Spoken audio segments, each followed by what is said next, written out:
मित्रों नमः संस्कृताय संस्कृत विशेषज्ञ यूट्यूब चैनल पर आपका हार्दिक स्वागत है।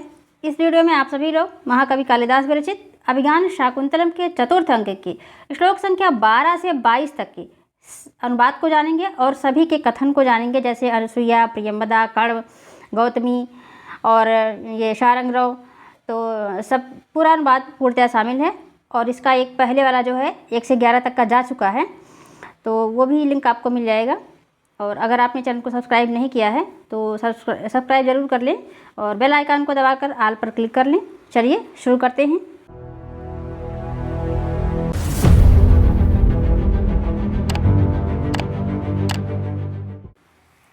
तो पहले तो पिछले में हम लोग देख चुके हैं कि वो तरु के वृक्षों से शकुंतला को अनुमति मिल गई है कोकिल के शब्द के रूप में, श्लोक संख्या 10 में।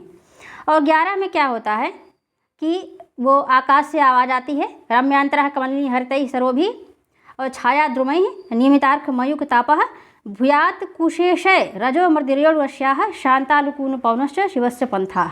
अब इसी के बाद की ये लाइन है कि सभी लोग आश्चर्यपूर्वक सुनते हैं। यहीं से सेकंड पार्ट में हमको चलना है। तो सभी लोग आश्चर्यपूर्वक जो सुनते हैं ये 11वें श्लोक का ही है। तो 11वां श्लोक जो है वही सभी लोग आश्चर्यपूर्वक सुनते हैं कि शांतानुकूल पवनश्च शिवश्च पंथा। और इसी के आगे से हमें देखना है श्लोक संख्या 12 से 22 तक। तो श्लोक संख्या 12 से 22 अब आगे गौतमी कहती हैं, बेटी शकुंतला के लिए आया है, बंधुजनों के समान प्रेम करने वाले तपोवन के देवताओं द्वारा तुम्हें पतिगृह जाने के लिए अनुमति अर्थात स्वीकृति मिल गई है, अतः देवताओं को प्रणाम करो। ये जो 11वां श्लोक था ना, ये आकाश से जब आया तो आकाशीय देवतागण ही बोलेंगे। तो रम्यांतरः कमलिनी हरितैः सरोभिः छाया द्रुमैः नियमितार्क मयूख तापः भूयात् कुशेशय रजो मर्दिर्योर्वश्याः शांतानुकूल पवनश्च शिवस्य पंथाः।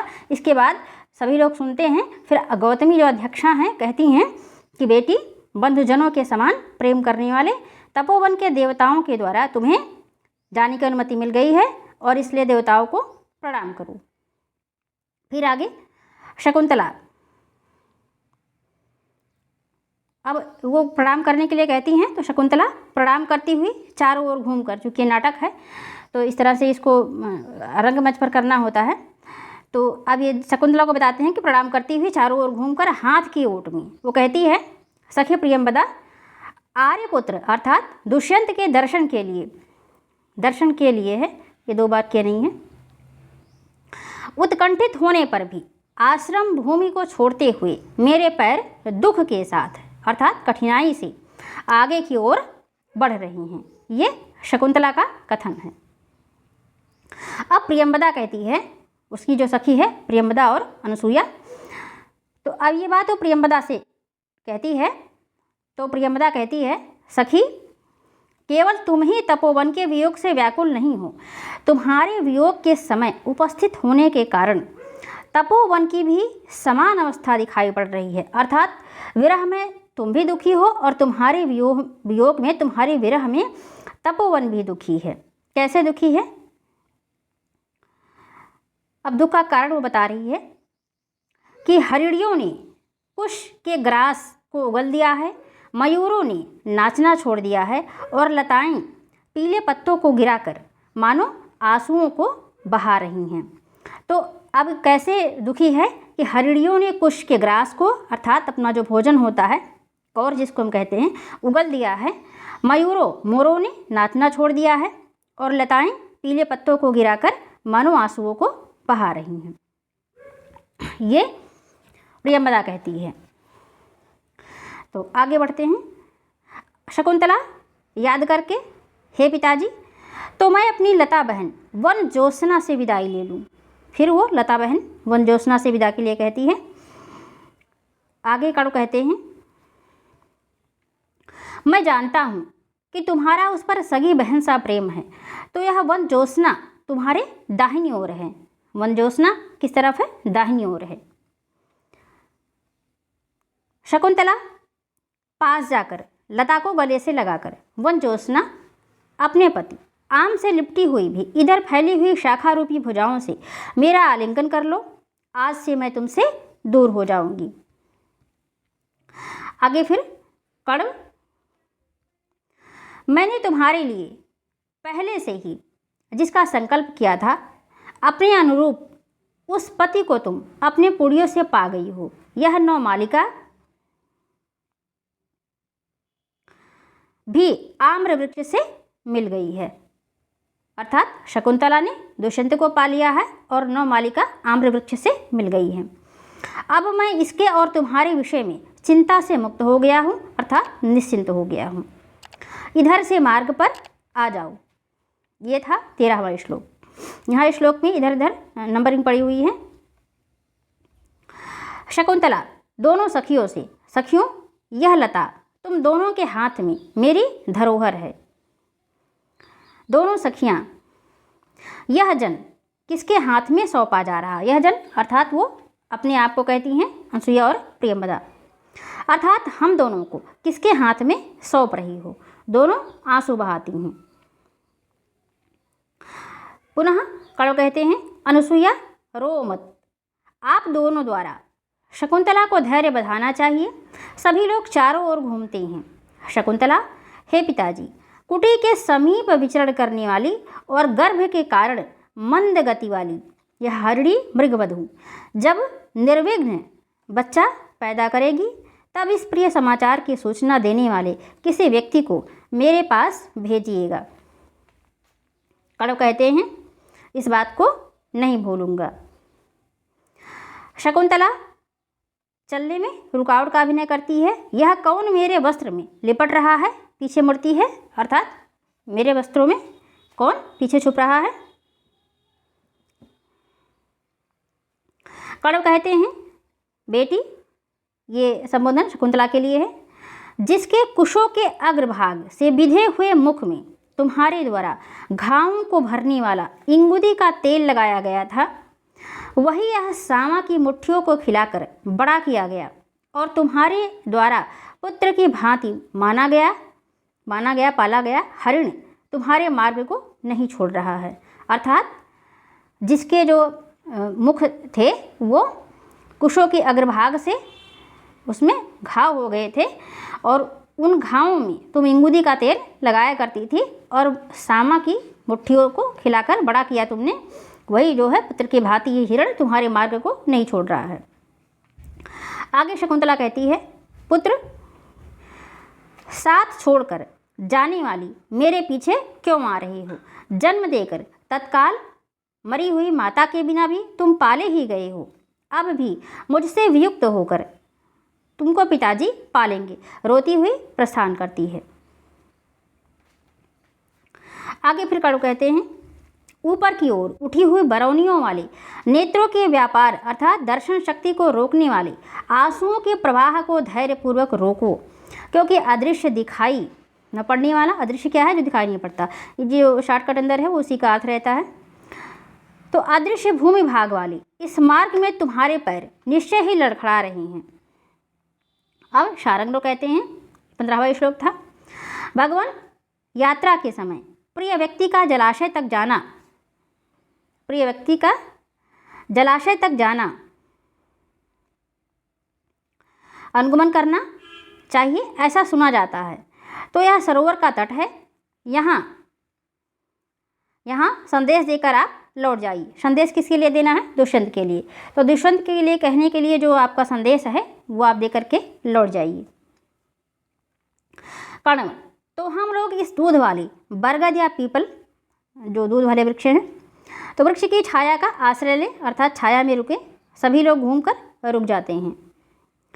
कर्ण पुनः विचार करते हैं, अपने मन में सोचते हैं, हमें माननीय दुष्यंत के लिए अधिक उचित क्या संदेश भेजना चाहिए? सोचते हैं। शकुंतला अब वो संदेश सोचते हैं और इसी बीच शकुंतला जो है हाथ की ओट में कहती है, सखी देखो, कमलिनी के पत्ते की ओट में छिपे हुए भी अपने साथी चकवे को न देखने से व्याकुल यह चकवी चिल्ला रही है और इससे मुझे लग रहा है कि मैं दुष्कर कार्य कर रही हूँ, क्योंकि अपने प्रियतम से इतनी दूर होने पर भी मुझे कुछ नहीं हो रहा है। अनसुईया कहती है, सखी ऐसा मत कहो, यह चकवी भी, आगे 16वां श्लोक जो है वो अनसुईया कहती है, और इसके पहले का 12वां प्रियंवदा ने कहा था। अनसुईया कहती है, सखी ऐसा मत कहो, यह चकवी भी अपने प्रिय चकवे के बिना दुख के कारण अत्यधिक लंबी प्रतीत होने वाली रात्रि को बिताती है। चकवी भी अत्यधिक लंबी प्रतीत होने वाली रात्रि को बिताती है। आशा का बंधन महान यानी बड़े से बड़े वियोग को दुख को सहन करा देता है। आशा का बंधन बड़े से बड़े वियोग के दुख को सहन करा देता है। ये 16वां श्लोक है। कड़व कहते हैं फिर पुनः, शारंगरव तुम मेरी ओर से शकुंतला को आगे कर राजा से इस प्रकार कहना। शारंगरव कहते हैं, आप आज्ञा दें। अब ये वो संदेश जो भेजते हैं, कहते हैं कि संयम रूपी धन वाले, संयम रूपी धन वाले हम लोगों को, अपने ऊंचे कुल को और तुम्हारे ऊपर इस शकुंतला के किसी भी प्रकार बंधुओं के द्वारा न कराए गए, अर्थात जो तुम्हारा प्रेम व्यापार है इसमें कोई शामिल नहीं है, ऐसा विचार करके तुम्हारे द्वारा यह शकुंतला सभी पत्नियों में समान गौरव के साथ देखी जानी चाहिए। इसके आगे अर्थात इससे अधिक भाग्य के अधीन है। यह वस्तुतः वधू के संबंधियों द्वारा नहीं कहा जाना चाहिए, अर्थात उसके विषय में कन्या के भाई बंधुओं को कुछ नहीं कहना चाहिए। संयम रूपी धन वाले हम लोगों को, अपने ऊंचे कुल को, अर्थात दुष्यंत को क्या देखना है कि तपस्वियों का संयम धन है और अपना ऊंचा कुल, और तुम्हारे ऊपर इस शकुंतला की किसी भी प्रकार बंधुओं के द्वारा न कराए गए प्रेम व्यापार को विचार करके तुम्हारे द्वारा यह शकुंतला सभी पत्नियों में समान गौरव के साथ देखी जानी चाहिए। इसके आगे इससे अधिक भाग्य के अधीन है। वह वस्तुतः वधू के संबंधियों के द्वारा नहीं कहा जाना चाहिए, अर्थात उसके विषय में कन्या के भाई बंधुओं को कुछ नहीं कहना चाहिए।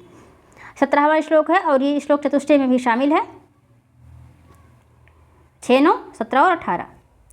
तो 17, 18 को यहाँ देखेंगे। 6, 9 पिछले वाले में है, 1 से 11 वाले में है।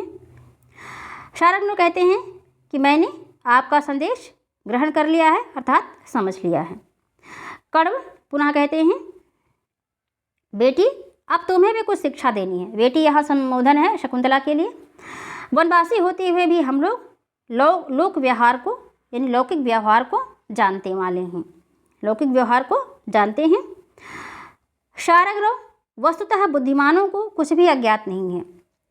बुद्धिमानों के लिए कुछ भी अज्ञेय नहीं होता है, तो वस्तुतः बुद्धिमानों को कुछ भी अज्ञात नहीं है।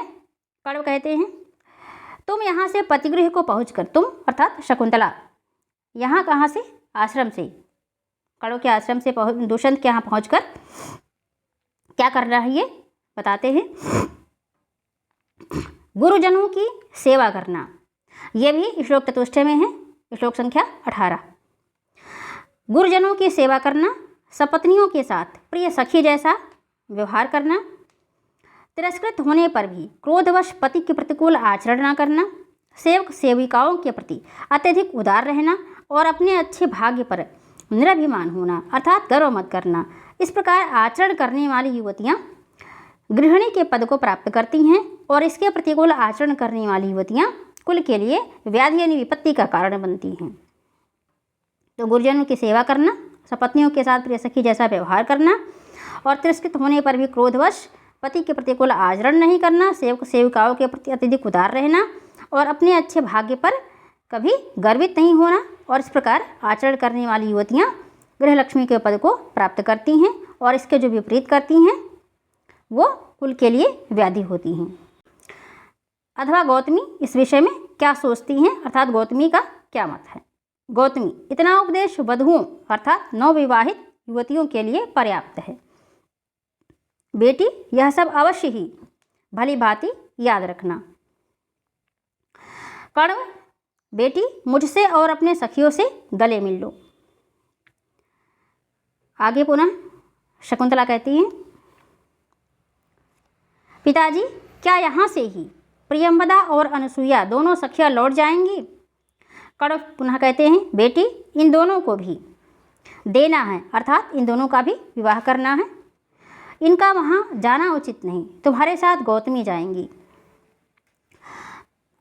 शकुंतला पुनः कहती हैं, पिता से लिपटकर, पिता की गोद से अलग होकर अब मैं मलय पर्वत के तट से उखाड़ी गई चंदन लता की भांति दूसरे देश में कैसे जीवन धारण करूंगी, अर्थात वहाँ कैसे जीऊंगी। चंदन लता किसकी भांति? चंदन लता की भांति। कण्व कहते हैं, बेटी क्यों इस प्रकार व्याकुल हो रही हो? बेटी का संबोधन शकुंतला के लिए है। क्यों इस प्रकार व्याकुल हो रही हो? हे बेटी, तुम उत्तम कुल में उत्पन्न, पति के प्रशंसनीय गृहिणी के पद पर प्रतिष्ठित होकर उसके ऐश्वर्य के कारण महत्वपूर्ण कार्यों से प्रतिक्षण व्यस्त रहती हुई और शीघ्र ही पूर्व दिशा में जिस प्रकार पवित्र सूर्य को जन्म देती है, उसी प्रकार पवित्र पुत्र को जन्म देकर मेरे विरह से उत्पन्न शोक को नहीं गिनूंगी, अर्थात भूल जाओगी। तो तुम उत्तम कुल में उत्पन्न, अपने पति के प्रशंसनीय गृहिणी के पद पर प्रतिष्ठित होकर उसके ऐश्वर्य के कारण महत्वपूर्ण कार्यों से प्रतिक्षण व्यस्त रहती हुई और शीघ्र ही पूर्व दिशा जिस प्रकार पवित्र सूर्य को जन्म देती है, उसी प्रकार पवित्र पुत्र को जन्म देकर मेरे विरह जनित शोक को नहीं गिनूंगी, अर्थात भूल जाओगी। शकुंतला पिता के पैरों में गिरती है, अर्थात प्रणाम करती है। कण्व, मैं तुम्हारे लिए जो चाहता हूँ वह पूर्ण हो। मैं तुम्हारे लिए जो चाहता हूँ वह पूर्ण हो, अर्थात जो कुछ उन्होंने कहा वो सत्य हो। शकुंतला सखियों के पास जाकर, सखियों तुम दोनों भी एक साथ ही मेरा आलिंगन करो। दोनों सखियां वैसा कर, अर्थात गले लगकर। सखी, यदि वह राजा तुम्हें पहचानने में शिथिल हो, अर्थात देर करे, तो उसके अपने नाम से अंकित यह अंगूठी उसे दिखा देना। अब शकुंतला कहती है, तुम दोनों के इस संदेह से मैं कांप गई हूँ, घबरा गई हूँ। दोनों सखियाँ अनसुईया और प्रियमदा, डरो मत, अत्यधिक प्रेम पाप की शंका करने वाला होता है, अर्थात अत्यधिक स्नेह के कारण अनिष्ट की आशंका हुआ करती है। शारंग्रव, सूर्य दूसरे पहर युगांतर में चढ़ गया है, इसलिए आदरणीय आप अर्थात शकुंतला शीघ्रता करें। शकुंतला आश्रम की ओर मुख किए हुए खड़ी होकर, पिताजी मैं फिर कब तपोवन को देखूंगी, अर्थात आप मुझे फिर कब बुलाएंगे। कण्व कहते हैं, सुनो, बहुत दिनों तक चारों समुद्रों तक फैली हुई पृथ्वी की सपत्नी अर्थात राजा दुष्यंत की पटरानी होकर और अपने अद्वितीय महारथी दुष्यंत से उत्पन्न पुत्र को राज सिंहासन पर प्रतिष्ठित कराकर, अर्थात बैठाकर, और उस पुत्र को कुटुंब का भार सौंपने वाले पति दुष्यंत के साथ इस शांत आश्रम में फिर आकर निवास करोगी। गौतमी, पुत्री जाने का समय बीत रहा है, इसलिए पिताजी को लौटाओ, अथवा यह शकुंतला बहुत देर तक बार बार इसी प्रकार कहती रहेगी, इसलिए अब आप ही लौट जाइए। कण्व कहते हैं, बेटी मेरी तपस्या का अनुष्ठान रुक रहा है, इसलिए मुझे जाने दो। शकुंतला पुनः पिता से लिपटकर, पिताजी का शरीर तपस्या के आचरण से कृश है। पिताजी आपका शरीर तपस्या के आचरण से कृश है, पीड़ित है, दुर्बल है, इसलिए मेरे लिए आप अत्यधिक दुखी मत होइए। कण्व उच्छ्वास लेते हुए कहते हैं आगे, बेटी तुम्हारे द्वारा पहले भूत बल के रूप में बनाए गए पक्षियों, जो पक्षियों के लिए चावल वगैरह डाले जाते हैं, भूत बलि आदि के जो खाने के लिए डाले गए, बिखेरे गए, और अब कुटी के द्वार पर उगे हुए निवारों को देखते हुए मेरा शोक कैसे शांति को प्राप्त होगा, अर्थात शांत होगा। अर्थात शकुंतला जब वहाँ रहती थी तो पक्षियों के खाने के लिए जो डालती थी धान, वो धान अब उग करके पौधे के रूप में हो गए हैं। तो वही वो कहते हैं कि बेटी तुम्हारे द्वारा पहले भूत बलि के रूप में, अर्थात पक्षियों को खिलाने के रूप में जो डाला गया था धान, अब कुटी के द्वार पर उगकर पौधा हो गया है, तो उसे देखते हुए मेरा शोक कैसे शांत हो पाएगा। जाओ, तुम्हारे मार्ग मंगलमय हों। शकुंतला और उसके साथ जाने वाले लोग निकल जाते हैं। अब दोनों सखियां शकुंतला को देखकर हाय कष्ट है, हाय कष्ट है। शकुंतला वृक्षों की पंक्ति से ओझल हो गई। पुनः कड़वा कहते हैं उच्छ्वास लेते हुए, सांस लेते हुए, अनसूया तुम लोगों की सखी चली गई। तुम लोग अपने शोक को रोककर आश्रम की ओर प्रस्थान करने वाले मेरा अनुगमन करो, अर्थात मेरे पीछे पीछे आओ। दोनों पिताजी शकुंतला से रहित, दोनों अर्थात दोनों सखियां हैं प्रेमदा और अनसुईया। शकुंतला से रहित इस सोने से तपोवन में हम कैसे प्रवेश करें। कड़व प्रेम प्रवाह अर्थात प्रेम का जो भाव है इसी प्रकार दिखाने वाला होता है। प्रेम के आधिक्य के कारण व्यक्ति को ऐसा ही अनुभव होता है। विचारमग्न चारों ओर घूमकर आहा शकुंतला को पति के घर अर्थात ससुराल भेजकर अब मुझे निश्चिंता प्राप्त हुई। ये विचारमग्न जो घूम रहे हैं ये कड़व हैं। कहते हैं आहा शकुंतला को पति के घर भेजकर अर्थात ससुराल भेजकर अब मुझे निश्चिंतता प्राप्त हुई।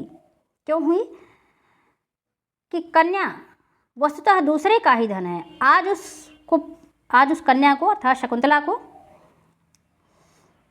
पति के पास भेजकर मेरा यह अंतःकरण उसी प्रकार अत्यंत प्रसन्न हो गया है जिस प्रकार धरोहर लौटा देने वाले व्यक्ति का अंतःकरण अति प्रसन्न हो जाता है, निश्चिंत हो जाता है। सभी निकल जाते हैं और चौथे अंक का ये 22वां श्लोक रहा। तो ये रहा चतुर्थ अंक और चतुर्थ अंक यहाँ पर समाप्त होता है। और इस वीडियो में इतना ही। अभियान शाकुंतलम चतुर्थ अंक से संबंधित सभी वीडियो के लिंक डिस्क्रिप्शन में मिल जाएंगे। आप हमें सोशल मीडिया पर भी फॉलो कर सकते हैं, सभी के लिंक नीचे डिस्क्रिप्शन में दिए गए हैं। वीडियो को लाइक करें, शेयर करें, अपने सुझाव कमेंट बॉक्स में दें। वीडियो कैसा लगा जरूर बताएं। ऐसे ही महत्वपूर्ण वीडियो देखने के लिए चैनल को सब्सक्राइब अवश्य कर लें। मिलते हैं अगले वीडियो में एक नई जानकारी के साथ। तब तक के लिए मित्रों नमः संस्कृताय।